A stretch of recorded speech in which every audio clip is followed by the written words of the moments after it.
Let's talk about how to sell products online. How can we do it successfully and crucially, profitably? Where do we find the products? Where do we find the actual customers to buy our stuff? I want to break that all down in this video. I've learned a thing or two over the last 10 years of running e-com businesses. There's so many challenges that you want to avoid so you can be profitable. Let's get into it.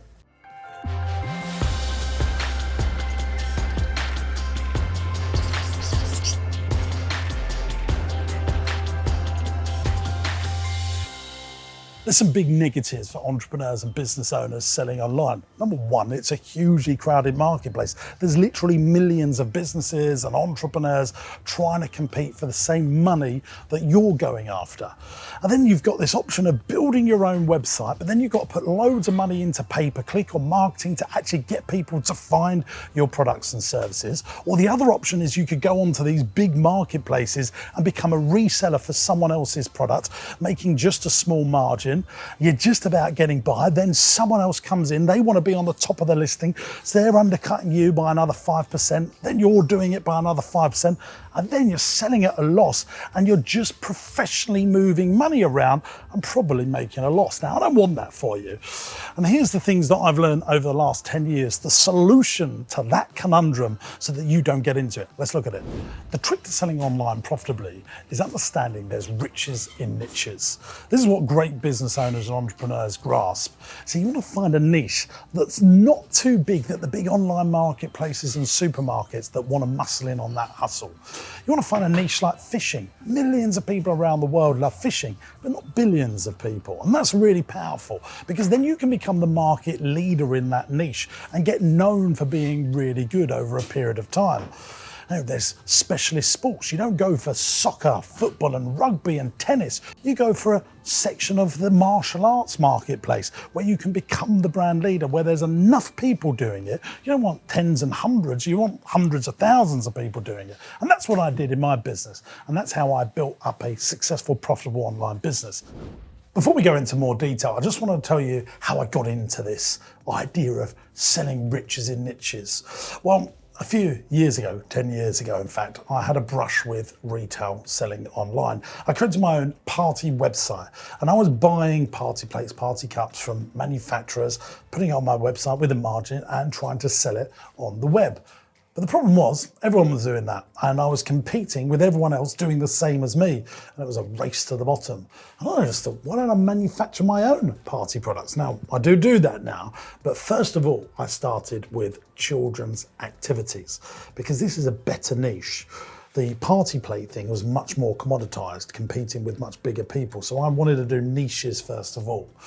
And so what I did was looked at toys, but toys that children could sort of make. And so I came up with a Make-A-Bear product that children could make from home, or make your own slime, or magic kits that were mine, manufactured by me with our brand, with our instructions, with our logos on, so that we were the only ones selling it. And we tweaked the product, made them 10, 20, 30% better than everyone else in the marketplace, with a better brand, better instructions, better quality, better packaging.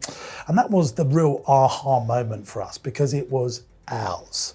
It was our brand. And that's what I want you to try and do. Now, the problem is you're probably thinking, well, James, how do I get 10,000 magic kits or 20,000 teddy bears for it to be competitive? Where do I find the money to do such a thing? What does it all cost? Well, I've got some nifty tricks up my sleeve, how you could do the same and make it cash flow for you. So let's look at the costs of running this business.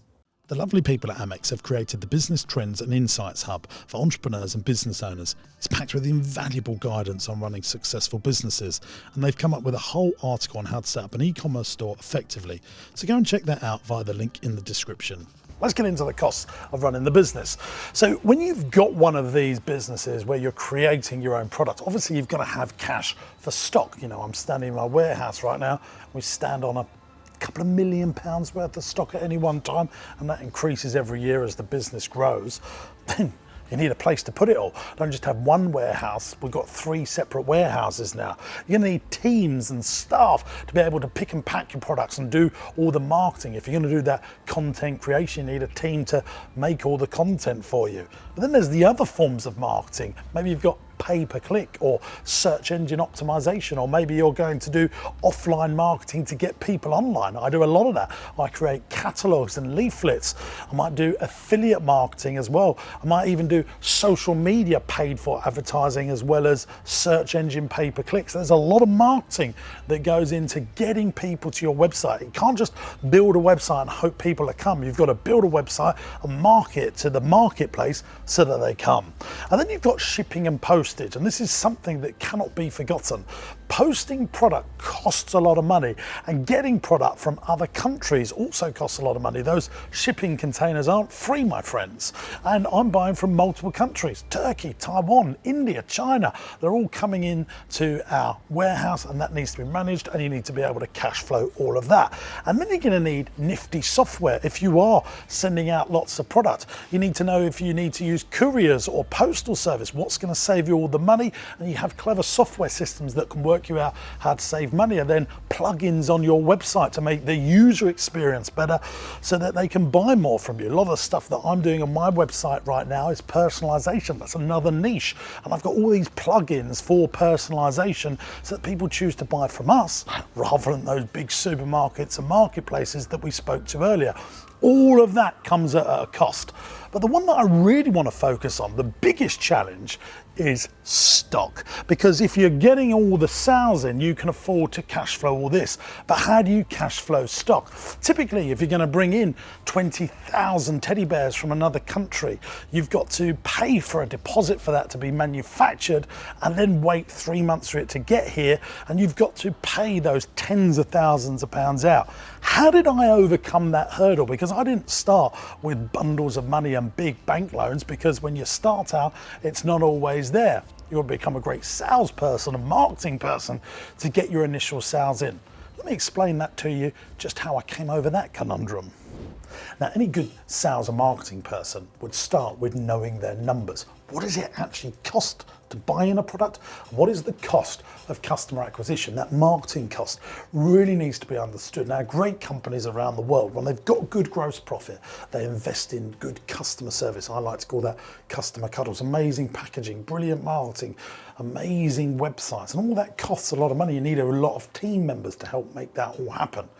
So if you look at what most people do, is they would buy a product in for £1 and might put on a 50% gross profit margin or even a 100% gross profit margin. So buying in something for £1, trying to sell it for £2, and in many cases £1.50. So out of your 50 pence of gross profit, you've got to pay for your warehouse, your staffing. Your warehouse might be 10% of your turnover. Your staffing might be 25% of your turnover. So for this all to work, you've got to sell incredible amounts of volume to actually try and make some money. So far better to find great products that you can buy in for £1 and sell for, say, £2.50, where there's more skin in the game to invest in great marketing, invest in great follow-up, great customer service, actually pay your teams really well so that you retain them. And I had to work all of that out, because it does cost money for all that stuff. You don't just have a website and sell. You need to pay for all those people.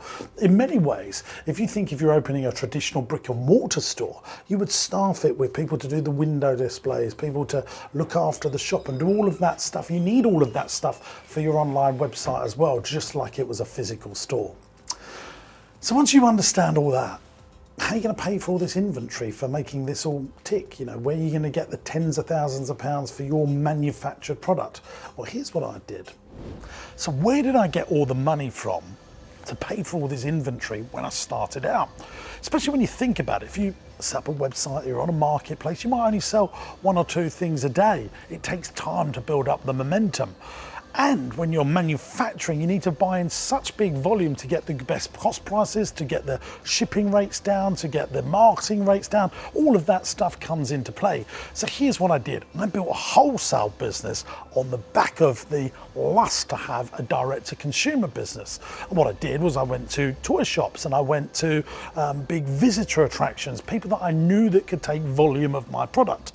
And I said, look, I'll do a really good deal if you can take 5,000 items off of me me, pay me a deposit, and then I'll deliver them for when you need them, for say Christmas or for their peak trading period. So they would give me their deposit for their 5,000 order, but then I would bolt on another 1,000 for myself, and I would use their deposits to help fund the growth of my business. And I collect all those deposits and I would send them out to all the manufacturers. It meant that I didn't really make any money from a cash flow perspective in the early days, but it allowed me to get my cost of sale right down because I was buying in big volume by building up a big wholesale business. Then when I sold it direct to consumer with the extra products that I'd ordered for myself, I made some good margin on that.